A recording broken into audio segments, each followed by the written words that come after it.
Cette vidéo est sponsorisée par Emma. Emma est une société dont on a déjà parlé sur la chaîne, c'est une société qui fait de la literie. Mais attention, Emma fait pas que des matelas. Alors oui, ils font des matelas, et je vous l'ai déjà montré, mais bon, je vais pas prendre un matelas à chaque fois que je fais une sponsor. J'ai pas besoin d'avoir 60 matelas. Vous comprenez bien que le matelas, c'est pas un produit jetable. Quand vous en avez un et qu'il est bien, vous le gardez littéralement pendant des années. Raison pour laquelle ils sont garantis 10 ans d'ailleurs. Du coup aujourd'hui, je vais vous parler un petit peu du reste. En plus des matelas qui ont selon le modèle 5 à 7 zones de soutien, une mousse à mémoire de forme, et spécialement conçue pour réguler la température du corps, oui parce que ça va bien le matelas sur lequel vous avez froid, puis chaud, puis froid, sinon c'est chiant. Emma, ce sont également des couettes, comme la couette 4 saisons, qui est lavable en machine jusqu'à 60 degrés. Des oreillers ajustables, thermorégulants également, avec un soutien cervical. Et ça, c'est bien. Bref, voilà, vous comprenez bien que j'ai pas grand-chose de plus à dire, en fait, parce que ce sont pas des gadgets. Ils ont pas une couverture connectée qui commande la lumière de votre chambre, ou un oreiller avec des enceintes intégrées pour écouter la radio. Il s'agit de lits, de matelas, d'oreillers, de couettes, de couvertures de qualité, avec un seul et unique but: améliorer votre sommeil. Avec une literie Emma, vous devez être capable de vous coucher et de bien dormir. Et vous savez quoi? Je pense qu'il n'y a pas besoin de raconter des choses plus compliquées, en fait. Les matelas Emma, ils ont été récompensés. Vous avez 100 nuits pour les essayer et les renvoyer si vous n'êtes pas satisfait. Vous pouvez payer en 3 ou 4 fois sans frais. Et alors, jusqu'au 16 mars, grosse promo sur le site, la promo d'hiver, les Sleep Weeks, jusqu'à 50% de remise. Et en suivant le lien qui est dans la description avec le code YPENSER, bénéficiez de 10% supplémentaires sur les produits en promotion. On le dira jamais assez, mais bien dormir, c'est important. Alors encore une fois, merci à Emma de m'avoir fait confiance, et quant à nous, on se retrouve dans quelques secondes pour la vidéo.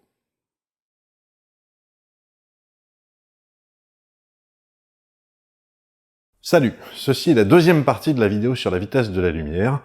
Alors si vous n'avez pas encore vu la première partie, le lien est dans la description. Dans la première partie, à la fin, on s'est retrouvé coincé avec deux questions que je vais brièvement répéter ici, avant qu'on y réponde. Première question, puisqu'un photon se déplace toujours à la vitesse de la lumière, sa composante temporelle de Gaston est censée être nulle. Et si vous comprenez pas ce que c'est que le Gaston, vraiment, regardez la première partie. Et donc, la première question, la voici.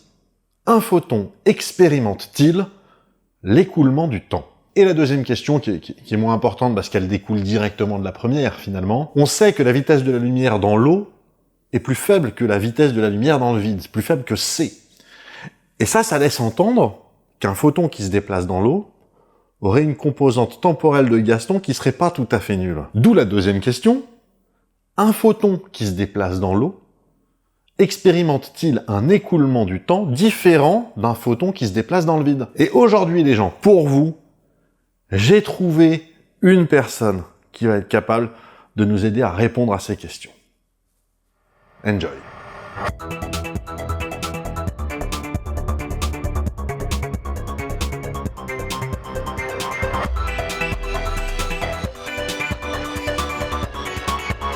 Étienne Klein, bonjour. Bonjour. On va pas faire semblant de se vous voyer parce qu'on se connaît.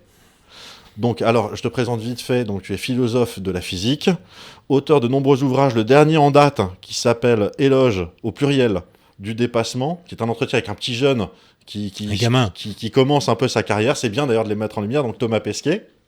Qui a passé quand même 2 fois 6 mois dans l'ISS. Oui. Ça vous pose un homme. Oui, oui. Moi, je l'ai rencontré plusieurs fois. À chaque fois, c'était dans des circonstances complètement folles, dont une fois en 0G. Donc, c'était un vol parabolique. Ouais. J'ai fait avec lui, c'était assez marrant. Et j'ai tout de suite perdu le fil, du coup. Donc, ce bouquin chez Flammarion. Mais alors, aujourd'hui, on est là parce que j'ai des questions que j'ai eu l'outrecuidance de me poser dans ma vidéo précédente. Et je suis incapable d'y répondre, donc on va voir ensemble s'il est possible d'y répondre. Sachant que ce sont des questions, tu vas très vite comprendre où je veux en venir, c'est que déjà, dès qu'on va la formuler, il y a un problème. Donc, ma compréhension sur le principe, c'est que si je suis assis sur un photon avec un chronomètre à la main, et que quelqu'un qui est assis dans son salon arrive à voir mon chronomètre, il va voir que mon chronomètre ne bouge pas. Jusque-là, on est... je sens que tu me juges déjà. Maintenant, moi, ça pose d'autres questions, j'ai envie de dire que, non, en théorie, dans ce genre d'expérience, je suis censé, moi, voir mon chronomètre bouger normalement, sauf que je suis également censé voir le photon sur lequel je suis assis se déplacer à la vitesse de la lumière. Ce qui me fait poser la question, est-ce que le photon a une... Alors, c'est étrange comme phrase, mais est-ce qu'il a une notion du temps qui s'écoule? Bon courage. C'est charmant. Je sais pas ce que tu as raconté dans le podcast précédent. Alors, dans la vidéo précédente, j'ai littéralement dit « Il va me falloir quelqu'un de plus intelligent que moi pour répondre à cette question. » Alors, j'ai commencé par un petit peu d'histoire, si tu veux bien. Avec plaisir. 19e siècle, au début. On se rend compte que la lumière est capable de s'ajouter à elle-même de façon additive ou soustractive. Elle est capable de faire des interférences. Oui. Donc de la lumière, ajouter de la lumière, ça fait soit plus de lumière, soit moins de lumière. D'accord ? Et ça, c'est la propriété qu'ont les ondes. Et donc, on a théorisé l'idée que la lumière est faite d'ondes qui se propagent. Ensuite, Maxwell, grand physicien, a écrit des équations qui portent son nom et qui laissent entendre, ce qui a été prouvé par la suite, que la lumière est constituée d'ondes électromagnétiques qui se propagent dans l'espace à la vitesse de la lumière. Mais pour un physicien du 19e siècle, qui dit onde, dit milieu qui porte la propagation des ondes. Comme pour le son, il se propage parce qu'il y a un milieu qui le porte. Par exemple, je t'entends, tu m'entends, parce qu'entre nous, il y a de l'air dont les variations de pression portent l'onde sonore qui atteint tes oreilles. C'est ça, d'une certaine manière, l'onde elle-même, elle n'existe pas vraiment. Non, elle a besoin d'un support. Et donc l'idée, c'était que la lumière, c'était un mode de vibration particulier d'un milieu partout présent dans l'espace, qu'on a appelé l'éther luminifère. Luminifère qui porte la lumière. Et à partir des années 1890, on se pose la question, mais quelles sont les propriétés physiques de l'éther luminifère ? Est-ce qu'il est pesant ? Est-ce qu'il est élastique etc. Et à force d'en faire la critique en utilisant les équations de Maxwell, on aboutit à la conclusion qu'en fait, l'éther n'a aucune propriété physique, sauf une seule, c'est d'être absolument immobile, c'est-à-dire d'être immobile dans l'absolu. Or ça vient contredire le principe de relativité de Galilée, qui disait, et qui dit toujours d'ailleurs, le mouvement est comme rien. Autrement dit, quand on est dans un référentiel en mouvement, à vitesse constante, et qui va en ligne droite, tout se passe exactement comme si on était immobile. C'est l'expérience qu'il a faite dans la cabine du bateau, où le ça, bateau avance. Ouais, ça c'est Galilée, en effet. Où il avance en ligne Mais droite. pour prendre un exemple plus moderne, disons, si on est au bar du TGV et qu'on laisse tomber sa tasse de café, elle tombe à nos pieds exactement comme si on était à la cafétéria de la gare, quelle que soit la vitesse du train, dès lors qu'elle est constante. Oui. Voilà. C'est ça le principe de relativité. Et donc, le statut de l'éther contredisait le principe de relativité. Mais les physiciens de l'époque, alors c'est pas tous les physiciens, il y a très peu de gens qui s'intéressent à ces questions à l'époque, mais il y a Fitzgerald, il y a Lorentz, il y a Poincaré, ben ils disent quand même la mécanique c'est du sérieux. Or la mécanique elle s'appuie sur le principe de relativité. Donc ils ont essayé de bricoler des trucs pour comprendre comment on pouvait intégrer le statut de l'éther à la mécanique. Et puis en 1905, il y a un jeune homme qui a 26 ans, qui dit mais l'éther nous pose des problèmes. Je proclame la mort de l'éther et les problèmes qu'il pose disparaissent. Et c'est Einstein qui écrit en juin un article sur la théorie de la relativité. Et la théorie de la relativité vient dire que l'éther n'existe pas. Donc la lumière est une entité physique autonome qui existe par elle-même, qui n'a pas besoin de support pour se propager. Elle se propage toute seule comme une grande dans le vide. Mais ce qui est intéressant, pour répondre à ta question, c'est comment Einstein est venu à cette histoire. En fait, en 1895, il a 15 ans. Okay. Il est au lycée de Munich. Ça se passe pas bien, il est en dépression. Il supporte pas la discipline militaire du lycée. Ses parents sont partis s'installer en Italie parce que son père avait fait faillite et il voulait monter une nouvelle industrie électrique du côté de Milan. Et Einstein démissionne du lycée à Noël 1895, part rejoindre ses parents en train, et il va être déscolarisé pendant 1 an. Et pendant cette année-là, il fait beaucoup de vélo dans les Alpes, il réfléchit, et il écrit une lettre à son oncle César Koch, qui était son oncle maternel, dans laquelle il lui dit toutes les questions qui vont le tourmenter plus tard, notamment à propos de la lumière. Ouais.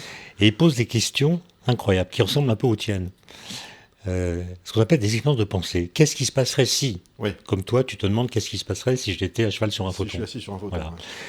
Alors, il pose pas cette question, il en pose une assez extraordinaire. Il dit, qu'est-ce qui se passerait si la lumière était capable d'émettre de la lumière? Il y a 15 ans. Il y a 15 ans.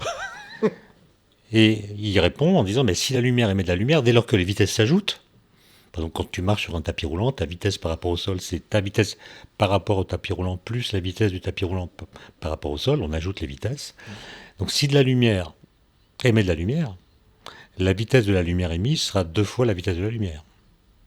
Mais si la lumière émise émet à son tour de la lumière, ça fait 3 fois, puis 4, puis 5 fois la vitesse de la lumière. Donc si la lumière est capable d'émettre de la lumière, et si la vitesse s'ajoute, alors il doit exister de la lumière de vitesse infinie. Parce qu'on fabrique un escalier cinématique qui permet de multiplier autant de fois qu'on veut la vitesse de la lumière. Donc il a 15 ans. En fait, il apprend qu'il existe un lycée en Suisse, à Aarau, où il y a des méthodes pédagogiques novatrices. Et il va y passer une année, après avoir tenté le concours d'entrée à l'école polytechnique de Zurich, où il a échoué. Il a échoué, mais les examinateurs lui ont dit ce gars-là, en maths et en physique, ça a l'air d'aller. C'est dans les disciplines où il faut apprendre par cœur que bof. Et c'est eux qui lui ont dit inscrivez-vous à Aarau et repassez le concours dans un an. Ce qu'il a fait. Mais pendant cette année à Aarau, il a donc 16 ans. Outre le fait qu'il tombe amoureux de la fille du directeur, qui s'appelait Marie Winteler, à laquelle il écrit des lettres torrides, il se pose la question que tu poses. Qu'est-ce que je percevrais si j'étais à cheval sur un rayon lumineux? Si tu es à cheval sur un rayon lumineux, tu es un peu comme dans la position d'un surfeur qui est sur une vague et qui avance avec la vague.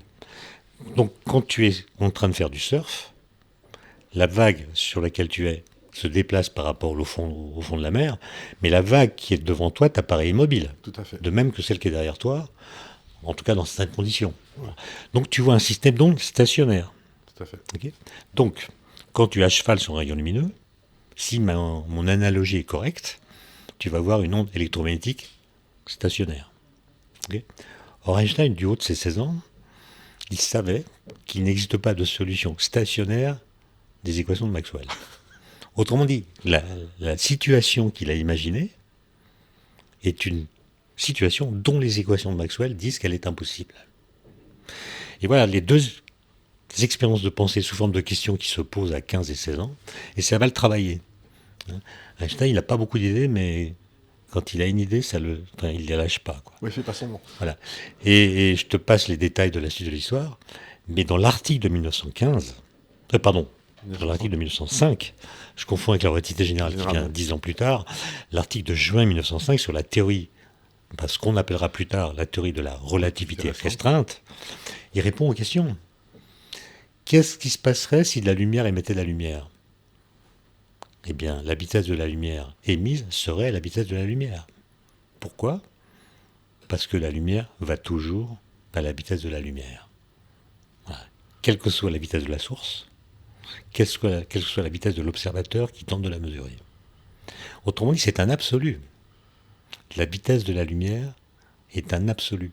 Et toute la théorie de la relativité, c'est une façon cohérente de marier le fait que la vitesse de la lumière est invariante, et non pas constante, j'expliquerai la différence, elle est invariante, et de rendre ça compatible avec le principe de relativité.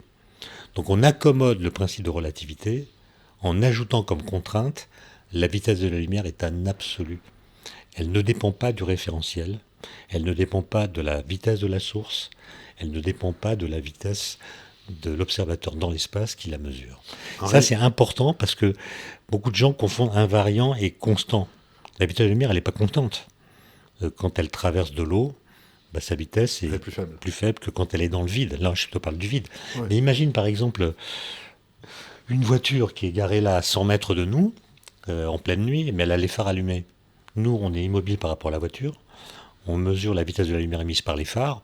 On trouve la vitesse de la lumière. Maintenant, imagine que la voiture se précipite vers nous avec une vitesse égale à la moitié de la vitesse de la lumière. On s'attend à trouver la moitié de la vitesse de la lumière pour la vitesse de la lumière émise par les phares. On va retrouver la vitesse de la lumière. Si elle recule avec une vitesse de recul de la moitié de la vitesse de la lumière, on va encore trouver la vitesse de la lumière. C'est ça que ça veut dire invariant. Et si on court dans tous les sens, c'est pareil, on trouvera toujours la même valeur. Du coup, l'expérience qu'il a aussi imaginée à Rao, qui est la question que tu poses, qu'est-ce que je verrais si j'étais à cheval sur un rayon lumineux?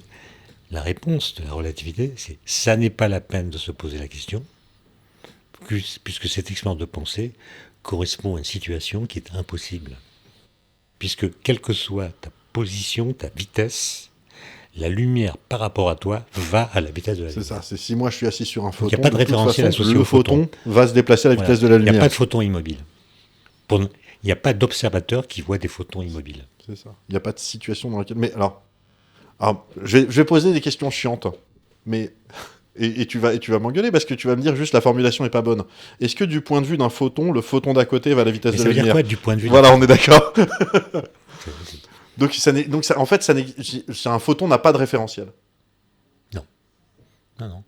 Le message principal de la théorie de la relativité, c'est de parler non pas dans l'espace et dans le temps comme on le fait d'habitude, mais dans l'espace-temps. Oui. Ça veut dire quoi? Ça veut dire que si dans le référentiel dans lequel nous sommes tous les deux en ce moment, la notion d'espace et la notion de temps sont des notions parfaitement séparées.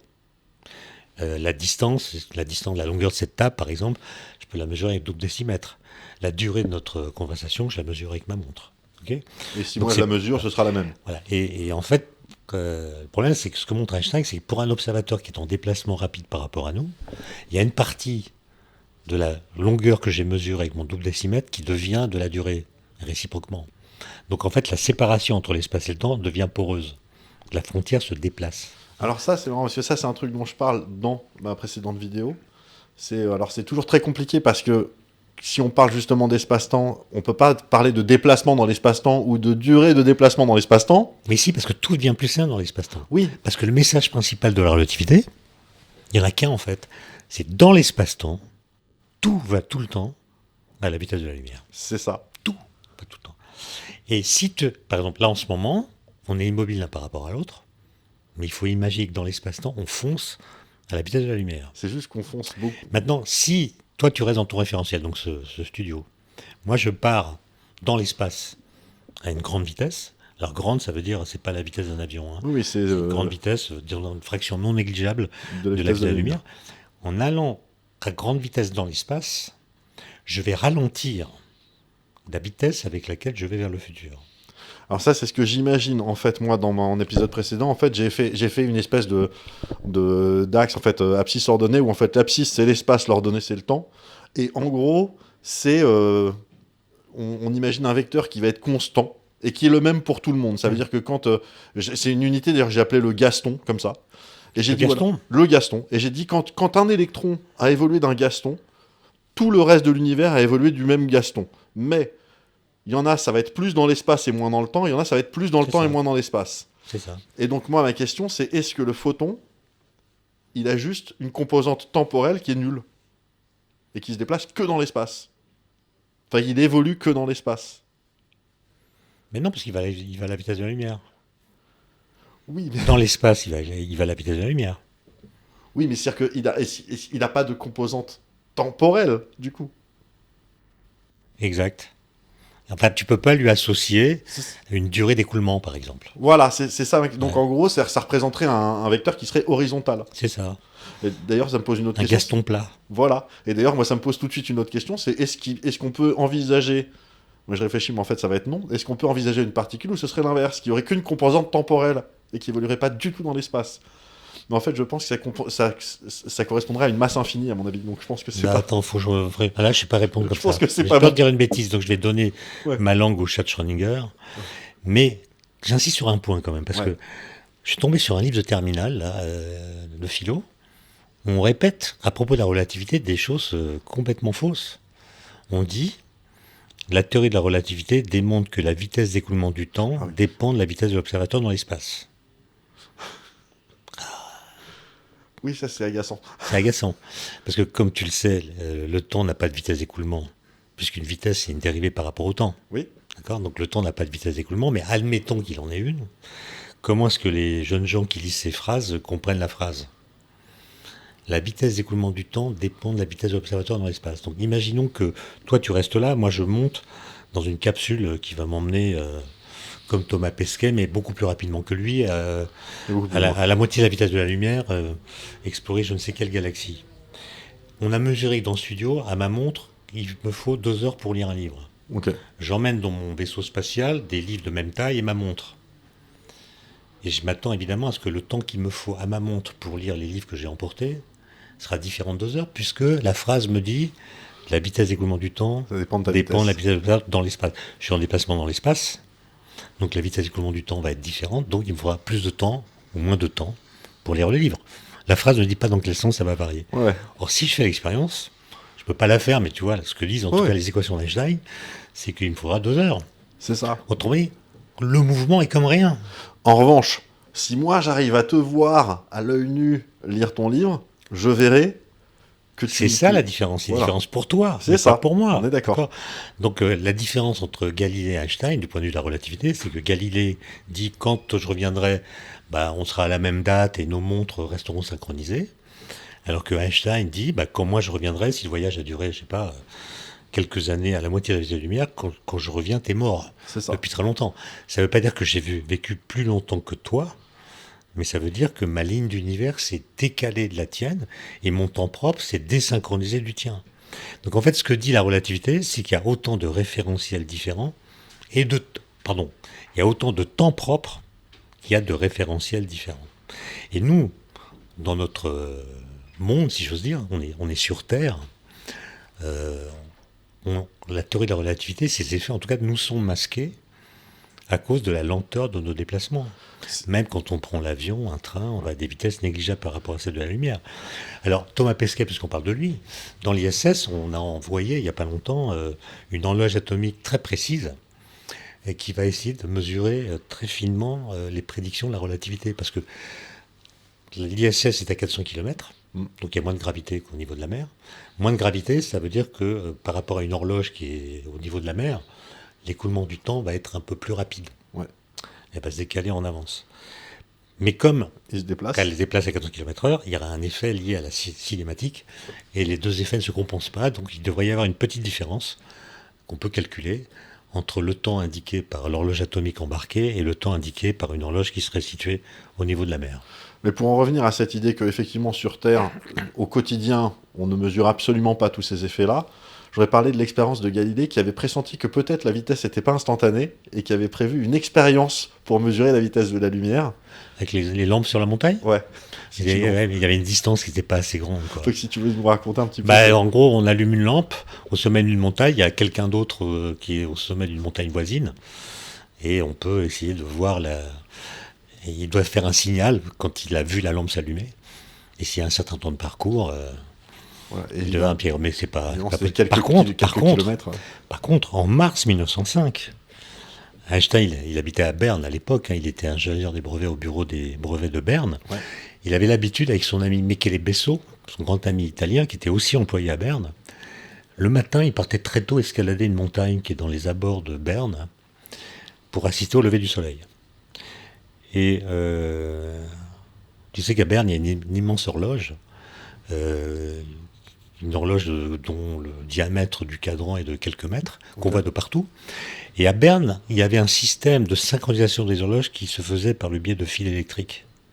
C'est-à-dire quand c'était une Meisteruhr, une horloge maîtresse, Ouais. quand une aiguille avançait d'un cran, il y avait un signal qui faisait que les autres horloges de la ville avançaient également d'un cran. D'accord. Okay. Et j'ai plus la date en tête, je crois que c'est le 15 mars 1905. Du haut de leur montagne, ils voient l'horloge de Berne. Et Besso dit à Einstein, il est 7 heures. Il dit 7 heures sur l'horloge, qui est à quelques kilomètres. Et Einstein dit non, il est plus 7 heures. C'est qu'il avait déjà senti. Voilà. Et en fait, ils sont redescendus et ils ont passé la soirée à picoler, je pense. Hein. Et le lendemain, Einstein, il avait la théorie de la relativité. Hein. Et d'ailleurs, quand tu lis l'article de juin 1905, c'est incroyable parce que c'est un livre que tout le monde peut lire. C'est toute la première partie, c'est des questions d'enfants. C'est Voilà. ultra lisible. Et d'ailleurs, à la fin de sa vie, son premier biographe lui a demandé, mais à votre avis, d'où vient que vous avez été le premier à mettre sur pied la théorie de la relativité? Et Einstein répond, et je crois qu'il est sincère, grâce à mon retard mental. C'est quoi? C'est Non, je me suis posé une question naïve, en fait. des questions d'enfant à un âge adulte. Parce que les questions d'espace et temps, à 7 ans, un enfant les a réglées, quoi. Mais en vrai, est-ce que c'est si différent de Newton qui se demande pourquoi est-ce que la Lune nous tombe pas sur la gueule? En fait, c'est aussi Newton. C'est le même genre de truc. Hein. C'est une question aussi C'est-à-dire d'enfant. poser des questions en apparence naïves, mais qui sont extrêmement profondes. Et d'ailleurs, si tu as lu l'article de 1905, Ouais. tu sais, dès la deuxième page, ou au bas de la première page, je sais plus. Moi, j'imagine, à l'époque, il n'est pas connu, Einstein. Hein. Ouais. C'est son 3e article, il l'envoie à une revue importante en Allemagne, avec dans les gens qui relisent les articles proposés, Max Planck, Oui. pas n'importe qui, quoi. Et il pose des questions vraiment triviales. Par exemple, qu'est-ce que je veux dire quand je dis qu'un train arrive à 7 heures à la gare où je me trouve? Et il répond, hein. Ouais. Il répond, ça veut dire que la petite aiguille de ma montre pointe sur le 7, en même temps que le train arrive à quai. Merci, monsieur Einstein. Jusque-là, ça va. Voilà. Deuxième question. Qu'est-ce que je veux dire quand je dis qu'un train arrive à 7 heures à la gare? Si moi, je suis par exemple à Paris, et si le train arrive à la gare de Marseille. Il prend d'autres exemples, mais peu importe. Ouais. Comment je fais pour savoir qu'il est 7 heures à Marseille, quand je suis à Paris? Troisième question. Qu'est-ce que je veux dire quand je dis qu'un train arrive à 7 heures à la gare Saint-Lazare, si je suis en déplacement par Moi, je suis en rapport à train la de faire gare un Paris-Bordeaux, je suis dans le train. Et là, tout le monde est mort, quoi. Hein. En fait, nous, on vit dans un monde où on a l'impression que le temps est universel et absolu. Il ne dépend pas des observateurs et il ne dépend pas de nos déplacements dans l'espace. Parce que on le croit parce que c'est ce qu'on vit, mais on ne le vit que parce qu'on est lent. Voilà. Non, mais il y a non seulement ça, et puis il y a aussi parce que les cas dans lesquels effectivement ça joue, on n'en a pas conscience. C'est typiquement le GPS. Est Un obligé GPS, de- c'est un effet de relativité générale. Oui, mais il est obligé de compenser régulièrement ces effets-là, parce que si, pour le coup, s'il le faisait pas, on se rendrait vite compte qu'il y a un Oui. problème. Oui, c'est ça.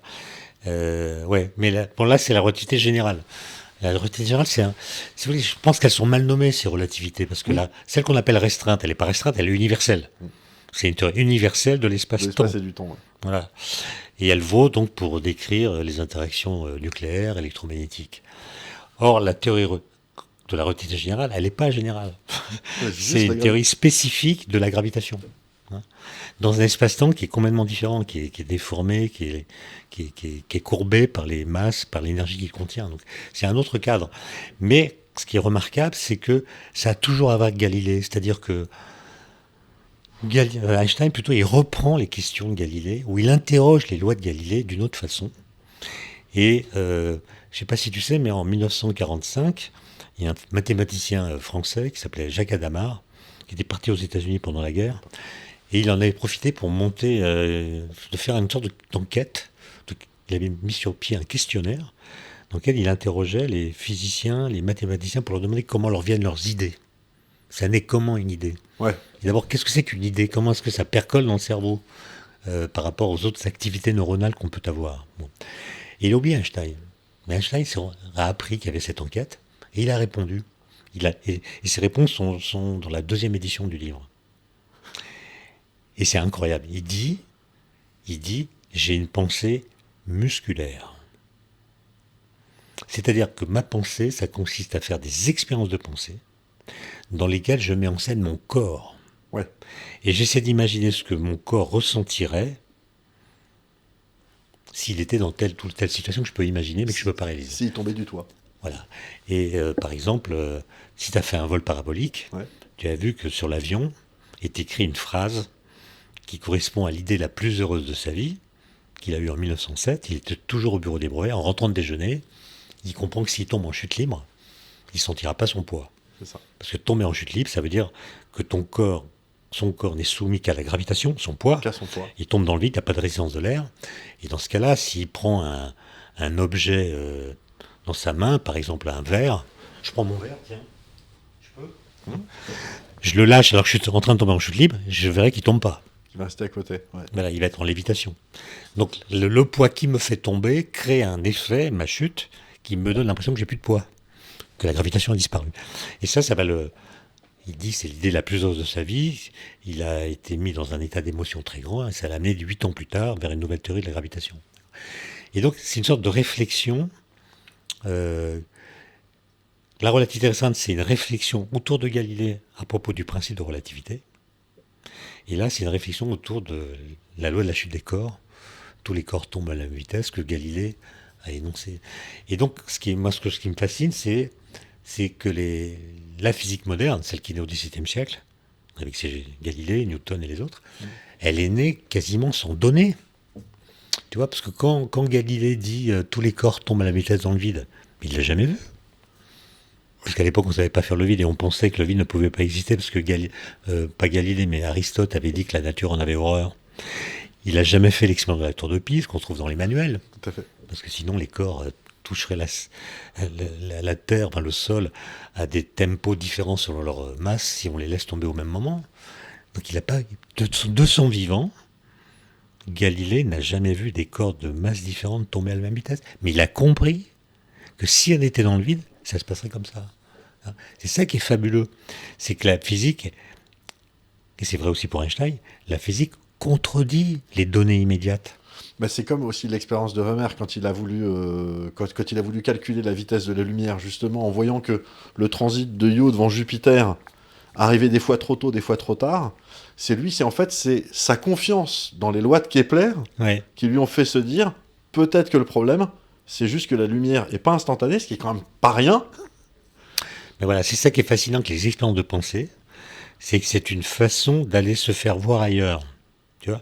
Parce que le monde dans lequel on est, alors le monde, c'est pas l'univers, hein, c'est la Terre, l'atmosphère, on n'est pas dans le vide, c'est le ciel qu'on voit avec nos yeux. Pendant très longtemps, les humains ont vu le ciel avec leurs yeux et seulement avec leurs yeux. Ouais. Hein. C'est le monde dans lequel on est enfermé, en fait, sauf si on est astronaute. Et ce monde, il est tellement particulier d'un point de vue physique qu'il masque les lois physiques. C'est-à-dire que les lois physiques dans notre monde sont masquées par des phénomènes physiques qui les contredisent. Tu vois ? Donc on ne peut pas les voir directement. Tu vois pas le principe d'inertie.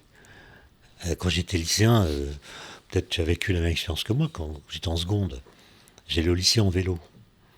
J'avais remarqué que quand je cessais de pédaler, mon vélo finissait par s'arrêter. Ouais. J'en avais déduit que l'immobilité est contagieuse. Si mon corps devient immobile sur le vélo devient lui-même immobile au bout d'un certain temps. L'immobilité est contagieuse. D'accord. Et la prof de physique nous dit, c'était un matin d'octobre, je m'en souviens, nous dit un corps qui n'est soumis à aucune force a un mouvement rectiligne uniforme. Principe d'inertie de Galilée. Oui. C'est que normalement, il ne s'arrête pas. Moi, je l'ai appris par cœur pour avoir une bonne note, mais ça contredisait mon expérience du mouvement, tel que mon corps l'éprouvait. Moi, j'étais aristotélicien. Aristote ne faisait pas de vélo, mais il avait compris que pour qu'un corps soit mis en mouvement, il fallait qu'une force s'exerce sur le corps. C'était l'impetus. Et si la force s'arrête, le mouvement s'arrête, c'est ce qu'on vit. Et l'autre, il nous dit... voilà. Et là, ça m'a fasciné parce que, tu vois, Galilée, comme nous, il n'a jamais vu de mouvement inertiel. Non, c'est marrant. Tous les mouvements qu'on voit s'amortissent, ou bien sûr curvilignes. Et ça va très loin, et ça ramène à Einstein. Parce que au XIXe siècle, à la fin, les gens comprennent que dans la Voie lactée, c'est la seule galaxie qu'on connaît, à l'époque, il y a des étoiles partout. Donc il y a de la gravitation partout. Donc où qu'il soit dans l'espace, un corps massif subit au moins une force qui est son poids. Donc un corps qui n'est soumis à aucune force, c'est un énoncé qui n'est actuel pour aucun corps en aucun point de l'espace. C'est un énoncé qui ne peut pas se voir directement. Non. Et alors les gens disent, bah oui, mais il a des conséquences en mécanique qui sont avérées, donc c'est un principe vrai. Puis il y a un jeune homme qui dit, maintenant on ne peut pas construire la physique sur du sable. Sur un principe comme ça qui flotte, mais qui n'est pas directement observable. Et donc il dit, il y a une seule façon de s'en sortir, c'est de montrer que la gravitation n'est pas une force. Et si la gravitation n'est pas une force, alors un corps qui subit la gravitation pourrait être dit être un corps qui ne subit aucune force et qui a un mouvement rectiligne uniforme. Ce jeune homme, il s'appelle Einstein. Et ce qui est extraordinaire, c'est que la théorie de la relativité générale, nouvelle théorie de la gravitation, dit la gravitation n'est pas une force. C'est une propriété de l'espace. C'est une déformation de l'espace-temps. Et donc les corps qui subissent la gravitation ont un mouvement inertiel. Donc ils vont en ligne droite. Mais comme l'espace est courbé, les lignes droites tournent. C'est un renversement complet. Et il n'a pas de données. Oui, c'est-à-dire que c'est quand même osé de dire ça va en ligne droite dans l'espace, c'est juste l'espace qui n'est pas droit. Bah oui. C'est quand même pas Mais assez. c'est quand même d'internet, là. incroyable comme renversement. Mais ça, je Et il n'a pas de données. Mais ça, je trouve, c'est un peu à rapprocher, il me semble, de... alors, tu vas me dire si j'ai pas compris le truc de travers, mais moi, j'ai compris que toutes les particules, y compris celles qui ont une masse, se déplacent à la vitesse de la lumière et que c'est le mécanisme de Higgs qui les fait ralentir j'allais dire en mettant en évidence, non, mais en faisant apparaître de la masse, quoi. Tu me provoques. Je te cherche. La grande question, c'est qu'est-ce qu'on fait quand une théorie physique en laquelle on a confiance, parce qu'elle a été éprouvée, etc., tout d'un coup, on découvre un résultat d'expérience, une mesure, une observation, qui contredisent les prédictions de la théorie. Ouais. Qu'est-ce qu'on fait? En fait, on ne sait pas. Parce qu'il y a, dans l'histoire de la physique, plusieurs cas de figure qui se sont présentés et qui correspondent à des solutions complètement différentes. Il y a des gens qui vont dire, par exemple, tu sais très bien, au XIXe siècle, dans les années 1840, on observe attentivement la trajectoire de la planète Uranus. Ça va, la trajectoire calculée, enfin celle qui est observée et correspond à celle qui est calculée par les lois de Newton. Il y a quand même un petit écart. Ce petit écart, à quoi il est dû? Forcément à une autre planète qu'on n'a jamais vue, qui par l'effet gravitationnel qui est là sur Uranus, explique le désaccord. Il y a quand même un Anglais, j'ai oublié son nom, qui a mis l'hypothèse que peut-être il fallait revoir Newton, les équations. Ah oui. Ouais. Mais bon, Arago et Leverrier, à Paris, font des calculs montrant quelle doit être la trajectoire de cette planète pour expliquer l'effet observé. Ils présentent leurs calculs à l'Académie des sciences, qui n'est pas enthousiaste. Vexés, ils envoient leur texte, leur manuscrit à un astronome allemand qui s'appelle Gall, qui est astronome à Potsdam, qui lit le français, qui est écrit en français. Et le soir même du jour, il reçoit la lettre. Il pointe le télescope, il voit un point lumineux, il attend toute la nuit pour vérifier que c'est bien une planète et non pas une étoile fixe. Ouais. Et le lendemain, il annonce la découverte d'une nouvelle planète qu'on baptisera par la suite Neptune. Rebolote avec Mercure, cette fois la planète la plus proche du Soleil. Uranus était la plus loin. Ouais. La plus proche, et là on trouve un petit écart de l'ellipse, 43 secondes d'arc par siècle. C'est rien, hein. Oui, c'est pas... C'est l'épaisseur d'un cheveu vue depuis une longueur d'un mètre. Non, mais c'est assez dingue. C'est assez dingue d'avoir suffisamment confiance dans sa mesure pour pas se dire simplement je me suis planté dans les arbres. Il y a des discussions, ils ont dit, parler d'anomalies, etc. Puis les gens ont dit, mais non, 43 secondes d'arc par siècle, c'est exactement égal à 43 secondes d'arc par siècle. Et c'est devenu l'anomalie de truc. Ouais. Et là, rebelote, planète, nouvelle planète, on la baptise d'ailleurs avant qu'elle soit découverte, ça s'appelle Vulcain. C'est les mêmes qui font les calculs Arago-Leverrier. On pointe les télescopes, pas de Vulcain. Il y a quand même un ingénieur qui croit l'avoir vu, Légion d'honneur, direct. Après, on voit que c'est un artefact. Il y a plein d'hypothèses qui sont émises pour expliquer pourquoi cette planète qui existe n'est pas vue par nos télescopes. Et puis Einstein dit, ben non, ce problème-là, c'est la preuve que les équations de Newton sont fausses. Et le premier calcul qu'il va faire en 1916, quelques semaines après avoir publié sa théorie, c'est la trajectoire de Mercure. Il va trouver les 43 secondes d'arc par siècle. Ça, c'est incroyable. Hein. Et c'est un truc qui va être vérifié après la guerre, en 19, je crois. Ah non, ça, c'est pour l'éclipse. C'est pour l'éclipse. Pour Mercure, on connaissait la valeur. Il trouve la valeur. Alors, dans sa théorie, il n'y a aucun paramètre libre. Il y a la constante G de Newton, il y a la vitesse de la lumière, c'est tout. Hein. Il ne peut pas jouer avec les paramètres pour ajuster. Et ce qui est fou, c'est qu'on a retrouvé le petit-fils de Michele Besso, dont je parlais tout à l'heure. Il a retrouvé dans la malle de son grand-père des manuscrits, 50 pages, écrits par Einstein et Besso en 1913. Incroyable. J'ai la photocopie chez moi, j'ai un facsimilé. Les 50 pages. C'est incroyable. Parce que à l'époque, ils avaient publié, Einstein avait publié avec Grossman, le mathématicien qui l'a aidé, une esquisse de relativité générale. Et ils ont essayé de calculer le période de Mercure avec cette théorie. Et ils ne trouvent pas du tout la bonne valeur. Mais ça ne les inquiète pas, parce que par ailleurs, ils ont un résultat qui leur plaît beaucoup. Et c'est quand Einstein veut publier, en 1914, qu'il se rend compte qu'il y a une erreur dans les calculs. Et il va changer l'équation qu'on appelle l'équation d'Einstein en prenant un tenseur, je ne vous explique pas ce que c'est, qui avait été proposé par Grossman, mais qu'il avait refusé lui au motif que ce n'était pas assez physique. Donc en fait, il a fait le calcul dès 1913, Il s'était entraîné aux méthodes de perturbation pour obtenir le bon résultat. Et en 1916, quand il publie son résultat sur Mercure, il y a David Hilbert, le grand mathématicien, qui était sur le même coup, avec le chapeau, qui lui écrit « Mais comment vous avez fait pour aller aussi vite, quoi ?» Et en fait, il avait déjà peaufiné la méthode synchrone. Maintenant, je viens au Higgs. Ouais. Alors, le Higgs, c'est la synthèse de tout ça. Parce que l'histoire du Higgs, c'est quand il y a un problème, en tout cas, quand il y a eu ce problème, il fallait marier une solution ontologique. On imagine qu'il existe quelque chose, comme on a imaginé Neptune, et une solution législative, il faut changer la loi, comme on l'a fait pour Mercure. En fait, dans les années 60, on met sur pied un modèle qu'on appelle le modèle standard de la physique des particules, magnifique, qui s'appuie sur la physique quantique, qui décrit les interactions électromagnétiques et nucléaires. Il y en a de deux sortes, faibles et fortes, peu importe. Ouais. Et on utilise un principe qu'on appelle le principe d'invariance de jauge, qui est très beau, très truc. Et ce modèle, dans lequel il n'y a pas la gravitation, il marche parfaitement. C'est-à-dire, il rend compte des observations qu'on fait. Et à l'époque, il y a toutes sortes d'accélérateurs qui sont utilisés dans le monde entier, en Europe, aux États-Unis, en URSS. Il y a même une compétition assez forte entre les nations, les blocs, pour démontrer que... Enfin, les particules qu'on découvre, c'est un peu comme les médailles d'or aux Jeux Olympiques, quoi. C'est une marque de prestige. Et si je ne dis pas de bêtises, non seulement ça fonctionne, mais ça fonctionne avec une précision qui est jamais égalée jusque-là. Incroyable. Mais, en 63, il y a des gens qui disent, mais qu'est-ce qui se passerait ? Un peu comme toi. J'aime bien. Quand ça commence par qu'est-ce qui se passerait, j'aime bien. Mais ça, c'est ce qu'on appelle des questions contrefactuelles. Qu'est-ce qui se passerait si ?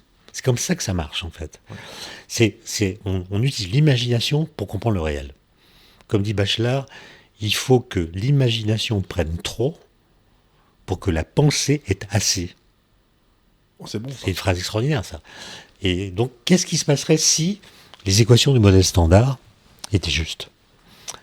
Quand on regarde les équations, c'est assez simple. C'est qu'une interaction en physique des particules, ça s'est médiatisé par l'échange d'une particule. Voilà. Un boson. Et ce qu'on appelle un boson, en effet, un boson intermédiaire, ou comme le photon pour l'interaction électromagnétique. Et le modèle standard implique que la particule qui médiatise les interactions doit être toujours nulle. De masse nulle, en tout cas. Ouais. C'est le cas pour le photon, mais c'est pas le cas pour la particule qui médiatise l'interaction nucléaire faible. Ces particules, on les connaît, elles ont des masses de plusieurs dizaines de GeV. W plus moins. Voilà, ils ont des masses qui sont presque une centaine de fois la masse d'un proton. C'est très lourd. Ah oui. Très lourd. Donc il y a une contradiction entre les données et puis les équations. En plus, il y a un phénomène de contagion qui fait que, en fait, toutes les particules élémentaires doivent avoir une masse nulle. Ce qui n'est pas le cas. L'électron, il n'a pas une masse nulle, etc. Donc il y a une contradiction, là encore, entre la théorie et les mesures, les observations. Les gens disent, la théorie, il faut la changer, quoi. Il faut comprendre les interactions, les décrire autrement. Il y a plein d'idées qui naissent. Puis il y a 3 gars, jeunes, c'est des jeunes, ça, c'est quand même fascinant. Il y en a 2 qui s'appellent Robert Brout et François Englert. Ouais. François Englert est toujours vivant d'ailleurs, il habite à Charleroi. Robert Brout est mort en 1911. Ils écrivent un papier à 2, très court. Très court. C'est une lettre en fait, c'est même pas un article. En juin 64. Ils disent, mais peut-être que les équations ont raison quand elles disent que les particules élémentaires ont une masse nulle. Et c'est nous, physiciens, qui nous trompons sur le concept de masse. C'est ça, c'est peut-être qu'on n'a pas pigé ce que c'est que la masse. Voilà. C'est que la masse, c'est pas une propriété intrinsèque des particules. En fait, quand toi, tu penses que nous tous, on pense matière, on pense masse. On a parlé quantité de matière, moi j'avais appris. Quand on parle de masse, on pense particules de matière. Bon. Donc masse et matière, c'est 2 concepts intriqués, en fait. On ne peut pas penser l'un sans l'autre. Et peut-être c'est faux. Peut-être que la masse des particules est une propriété secondaire qu'elles acquièrent du fait de leur interaction avec le vide qui n'est pas vide. C'est un truc de dingue. Et un peu plus tard, Peter Higgs, au mois d'août 64, va publier un papier qui porte quasiment le même titre, dans lequel il y a la même idée. Ils font des calculs. Et l'idée, c'est de dire que... C'est un peu comme l'éther lumilifère dont on parlait tout à l'heure. Ouais. Tu imagines qu'il y a un champ partout présent dans l'espace. Alors c'est un champ scalaire, c'est-à-dire c'est un champ très simple, oui. Qui est décrit par un seul paramètre. Et les particules qui ont une masse nulle interagissent plus ou moins fortement avec ce champ. Et c'est le couplage avec ce champ qui qui les freine éventuellement et leur donne une masse apparente qui résulte de leur interaction avec ce champ, qu'elles n'ont pas en elles-mêmes, mais qui résulte d'une nouvelle interaction en fait. Et l'analogie qu'on utilisait souvent au CERN quand j'y étais, c'était de dire finalement le champ de Higgs c'est comme un champ de neige sur lequel glissent les particules de masse nulle. Celles qui ont des skis parfaitement fartés glissent sans frottement. Et nous qui les regardons, nous disons tiens, elles vont à la vitesse de la lumière et leur masse est nulle. Ouais. Et celles qui ont des skis mal fartés sont freinées, vont moins vite que la lumière, et nous qui les regardons, nous disons tiens, elles ont une masse non nulle. Donc finalement, dans ce modèle-là, la masse d'une particule est simplement une mesure de la mauvaise qualité du fartage de ces skis. Et ça, c'est une idée de 1964. Et comme tu le sais, je pense que tu en as déjà parlé dans tes émissions et dans tes livres aussi. En 2012, on a trouvé la particule qui correspond à ce champ, c'est-à-dire les quantas associés à ce champ de Higgs. Et cette particule s'appelle le boson de Higgs. Voilà. Et donc, en fait, c'est une révolution dans la façon de penser la masse. La masse des particules élémentaires ne vient pas d'elle-même, mais vient du vide qui n'est pas vide. Mais donc, ça signifie bien aussi que... Je vais essayer de synthétiser le truc. C'est-à-dire qu'on a un électron qui est de masse nulle, qui, dans le champ de Higgs, va être ralenti parce qu'il n'est pas bien farté, ce qui va lui conférer une masse, et que cette masse va déformer l'espace-temps autour de l'électron. Ouais, mais là, tu ajoutes la gravitation. Mais oui, mais c'est la masse qui fait la... Mais c'est la masse inertielle. Là, tu es en train de me mettre de la masse grave. Oui, ok. Et c'est grave. Non, mais c'est fou, tu vois, parce que même nous, toi, on pourrait penser qu'on est comme des sacs de billes, puis finalement, on est fait d'atomes. Oui. Les atomes, ils sont faits d'un noyau dans lequel il y a des protons, des neutrons autour des électrons. Les électrons ont une masse à cause du mécanisme de Higgs qu'on vient de décrire. Les protons, les neutrons, on sait qu'ils sont faits de quarks. Ouais. D'accord ? Donc en fait, on est fait de quarks et d'électrons. C'est tout. Bon. Maintenant, quand tu pèses un sac de billes, la masse du sac de billes, c'est la somme des masses de toutes les billes plus la masse du sac. Oui. Donc nous, on pourrait dire que on s'attend à ce que notre masse, ça soit la somme des masses de nos quarks et de nos électrons plus la masse de notre peau, pour reprendre l'analogie. Ouais. Et c'est complètement faux. Quand on fait ce calcul, on s'aperçoit qu'on pèse beaucoup plus que la somme des masses de toutes nos particules. Ah, c'est beaucoup plus. C'est même pas genre 1% plus. C'est quelques pourcents. Nos particules ne représentent que quelques pourcents de notre masse. Donc la question, c'est d'où vient le reste. Mais j'imagine qu'on n'a pas encore la réponse. Mais si. C'est que tu sais, dans un proton, il y a 3 quarks. Oui. Pareil dans les neutrons. Alors, il y a 3, et mais il y en a aussi un paquet qui apparaissent, qui disparaissent. Oui, il y a une mer virtuelle, ouais. vide quantique, on ne va pas en parler. Ok. Okay, mais en fait, les quarks qui constituent les protons, les 3 quarks ont au total une masse qui est plus petite que la masse du proton. Et d'où vient la masse supplémentaire qui fait la masse du proton en excédant de la masse de ces quarks? C'est de ce qui lie C'est les interactions entre quarks qui sont très intenses. C'est l'interaction forte. D'accord ? Et à cette énergie d'interaction est associée une masse effective par la formule d'Einstein, E égale mc2.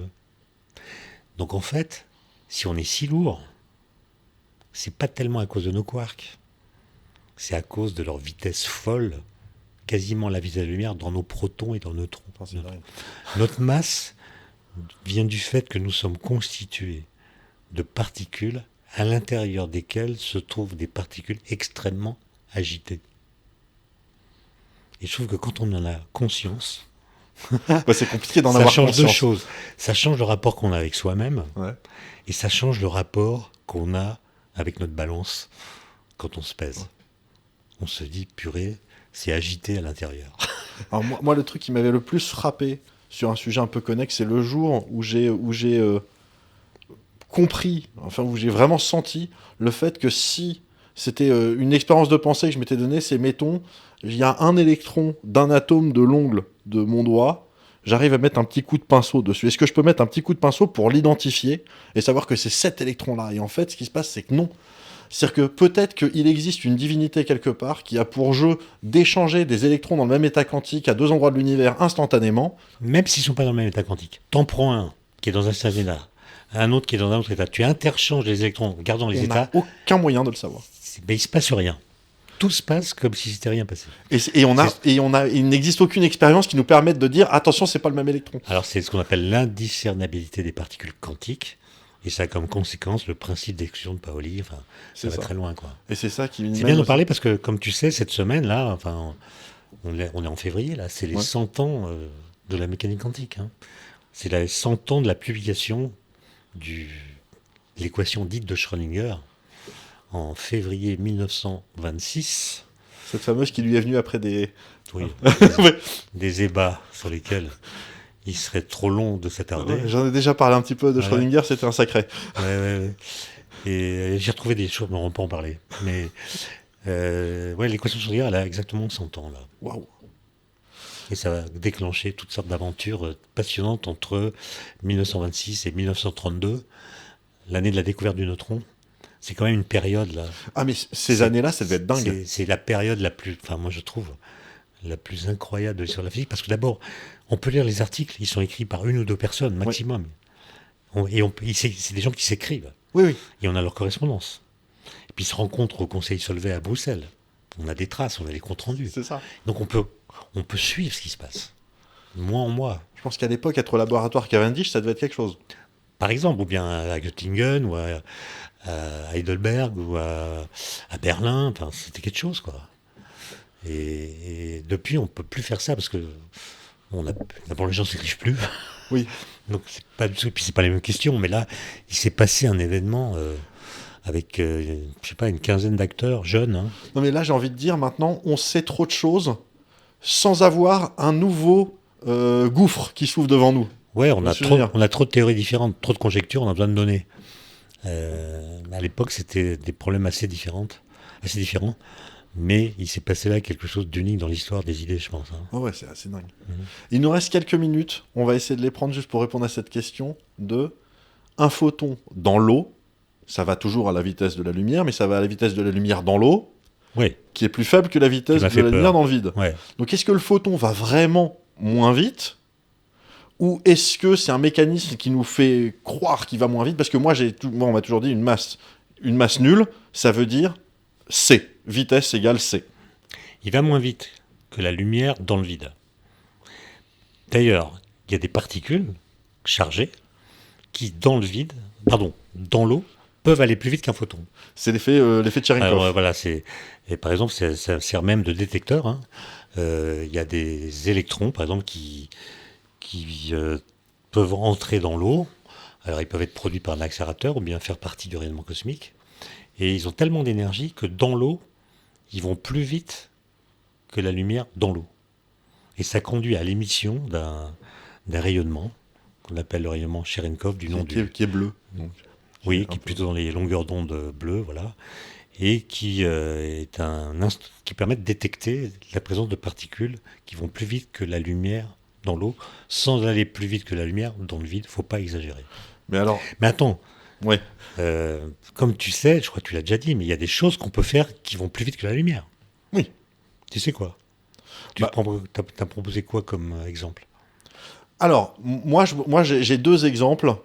Il y en a un, en vrai, ça va pas vraiment plus vite que la lumière, mais c'est par exemple si j'ai un laser assez puissant pour que je puisse voir sa trace sur la Lune. Je pointe la Lune et que je fais un grand coup comme ça, vite, pour qu'il traverse la Lune.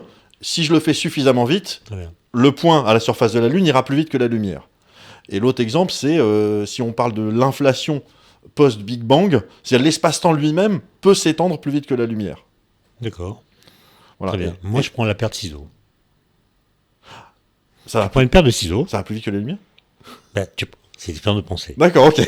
Une paire de ciseaux, avec deux lames très longues, là, eh bien, je peux couper une feuille de papier plus vite que la lumière. C'est-à-dire le point d'intersection des deux lames peut aller plus vite que la lumière, même si les lames elles-mêmes vont moins vite que la lumière. C'est le même exemple que le laser sur la Lune, en fait. Alors, pour moi, j'aurais pas pris... Mais il est très bon, ton exemple. Là, moi, j'aurais pris un phare qui tourne, au bord de la mer, hein, il tourne, et autour du phare, on met un écran cylindrique.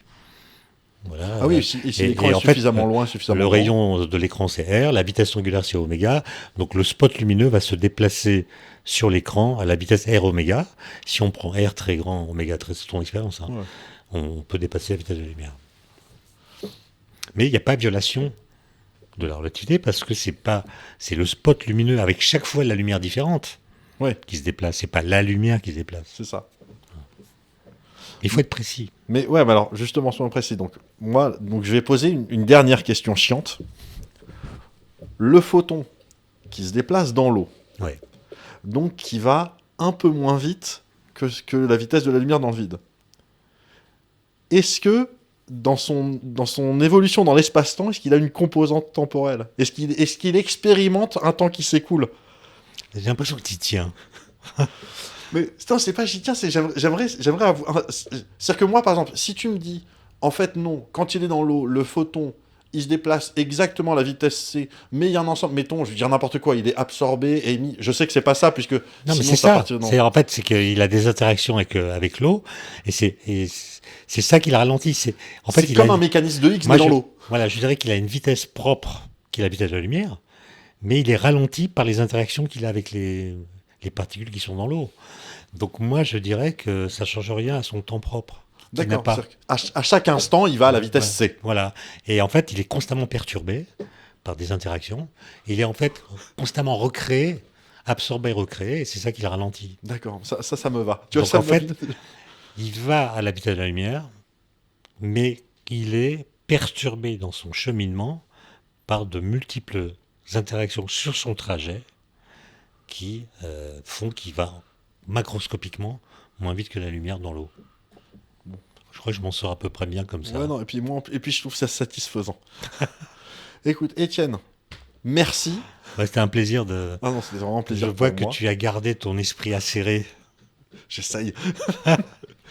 Bon, j'ai réussi à te provoquer un peu sur le Higgs, je suis content. Ouais.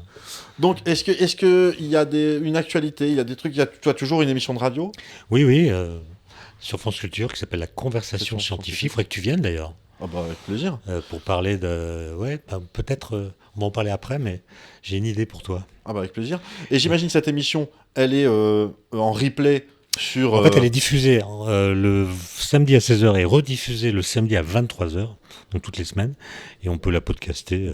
Ça s'appelle La Conversation Scientifique, dont l'anagramme est « Ce qu'on sait à côté, vers l'infini ». Ouais, moi, je vois pas mieux comme mot de la fin. Merci. Eh ben, écoute, au plaisir de se refaire ça un de ces quatre. Tac. Voilà, cet épisode est désormais terminé. Alors, juste une chose avant de vous quitter, et je précise immédiatement ce que je vais dire maintenant n'est absolument pas sponsorisé. J'ai eu la chance, il y a quelques jours, d'assister à une des avant-premières du premier film écrit et réalisé par Jérémy Ferrari, Les Cadors. Avec, bien évidemment, Jérémy Ferrari, mais également Laura Felpin, qui est incroyable, et Éric Judor, qui est comme d'hab. Donc incroyable. J'ai rarement autant ri devant un film. Rarement. Et juste qu'on soit clair, c'est un vrai film de cinéma. C'est pas juste une succession de sketchs chelous ou je sais pas quoi. Sachant que, en ce qui me concerne, je vous le dis, voilà, moi, les films d'humoristes, normalement, je suis pas du tout client. Mais alors pas du tout. Mais là, je suis désolé, ça fonctionne de fou. C'est un film devant lequel on rit tout le temps. Voilà, comme le film sort le 11 mars, et j'avais envie de toucher un maximum de gens avec ce message, donc voilà, j'ai profité du timing pour vous lâcher ce message ici. Évidemment, un immense merci à Étienne Klein d'avoir accepté mon invitation. Alors vous pensez bien que pour moi, c'était des vacances, parce que, bien évidemment, je lui ai pas écrit son texte, hein. Et ouais, une vidéo sans écrire, c'est malin. Dites-moi en commentaire si le format vous a plu, parce que je vous avoue qu'en ce moment, je me chauffe à l'idée de lancer un podcast en plus de mes vidéos habituelles. On se retrouve évidemment très bientôt pour un nouvel épisode. Et d'ici là, restez curieux. Ah, c'était vraiment une idée de merde. Et prenez le temps d'y penser.